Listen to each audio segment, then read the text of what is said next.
নমস্কার বন্ধুরা, রসে বসে বাঙালিতে আপনাদের স্বাগত। আমি আজ বানিয়েছি ইউনিক স্টাইলে লোটে মাছ ভাজা। আমি এখানে নিয়েছি 500 গ্রাম লোটে। লোটেটা কেটে এবং কাঁটাটাও বার করে নিয়েছি। দেখুন বন্ধুরা, এই কাঁটাটা মুখে পড়লে খেতে কিন্তু ভালো লাগে না, আবার অনেকের ভালো লাগে, কিন্তু আমরা এই কাঁটা ছাড়িয়েই ভাজা করি। কাঁটাগুলো সব আমি ছাড়িয়ে নিয়েছি। এটা ভাজা করার জন্য নিয়েছি আমি বড় সাইজের একটা পেঁয়াজ, বড় সাইজের একটা রসুন, আর হাফ ফালি টমেটো, আর চেরা কাঁচা লঙ্কা। কড়াইটা গরম হয়ে গেছে, আমি রান্নাটা সর্ষের তেলেই করব। প্রথমে আমি পরিমাণ মতো সর্ষের তেল দিয়ে দিচ্ছি। তেলটা গরম হয়ে গেছে, ফোড়ন দেবো একটা শুকনো লঙ্কা। লঙ্কাটা ভাজা করা হয়ে গেছে, আমি লঙ্কাটা তুলে নেব। এবার আমি পেঁয়াজগুলো ভাজা করে নেব। রসুন, টমেটো, কাঁচা লঙ্কা সবই আমি একসঙ্গে দিয়ে দিলাম।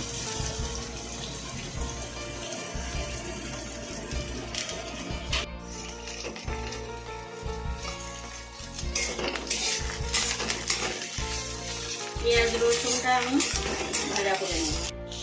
আমি দেব পরিমাণ মতো নুন, পরিমাণ মতো হলুদ দিয়ে।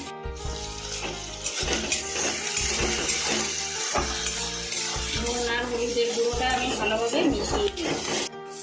পেঁয়াজ রসুন টমেটো কাঁচা লঙ্কাটা আমি খুব ভালো করে ভাজা করে নেব। ভাজা করাও হয়ে গেছে, এবার আমি তুলে নেব। এই তেলের মধ্যে এবার আমি দেব লোটে মাছ।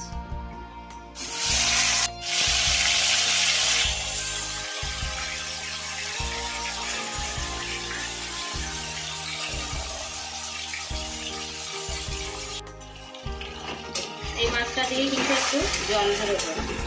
প্রথমে আমি নুন হলুদ কিছুই দেবো না, এই তেলের মধ্যে মাছটাকে একটু রান্না হতে দেবো।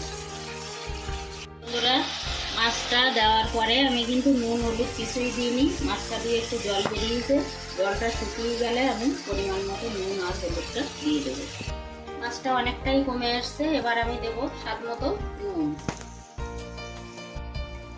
সামুদ্রিক মাছে একটু নুন কম রাখতে হয়, কারণ এটা এমনিতেই নোংরা হয়। নুন আর হলুদটা আমি মিশিয়ে নেব মাছের সঙ্গে। এবার আমি ভেজে রাখা পেঁয়াজ রসুন আর টমেটোটা দিয়ে দেবো। এবার পেঁয়াজ রসুন টমেটো কাঁচা লঙ্কাটা আমি ভালোভাবে মিশিয়ে নেবো মাছের সঙ্গে। মাছটা রান্না করলে এমনি কমে যায়, তারপরে আবার কাটা ছাড়িয়ে নিয়েছে। একদম দেখুন বন্ধুরা কতটুকু হয়ে গেছে। কালারের জন্য একটু কাশ্মীরি লঙ্কার গুঁড়ো দিচ্ছি। লঙ্কার গুঁড়োটা মিশিয়ে নিলাম। বন্ধুরা, লোটে মাছ ভাজাটা কিন্তু শেষের পথে। এবার দেবো একটু লেবুর রস। লেবুর রসটা দিলে এই সামুদ্রিক মাছের যে গন্ধটা থাকে এটা কিন্তু আর লাগবে না।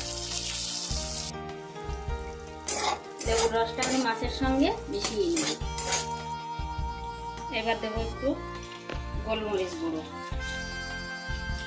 এটা একটু সামান্য ঝাল ঝাল হলে খেতে কিন্তু বেশ লাগে।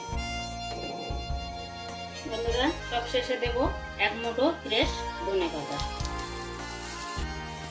এটা কিন্তু পুরোটাই অপশনাল, কিন্তু দিলে খেতে কিন্তু ভীষণই ভালো লাগে।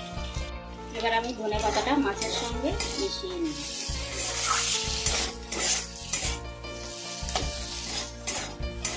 বন্ধুরা, লোটে মাছ ভাজার ভিডিওটা আপনাদের কেমন লাগলো অবশ্যই কমেন্টে আমাকে জানাবেন। এবং এই যে ভাজাটা আমি করেছি এটা খেতে কিন্তু অদ্ভুত লাগে গরম ভাতের সঙ্গে, আর কিছুই লাগবে না। ভাজাটা অলরেডি হয়ে গেছে, এবার আমি সার্ভ করে আপনাদের দেখাবো।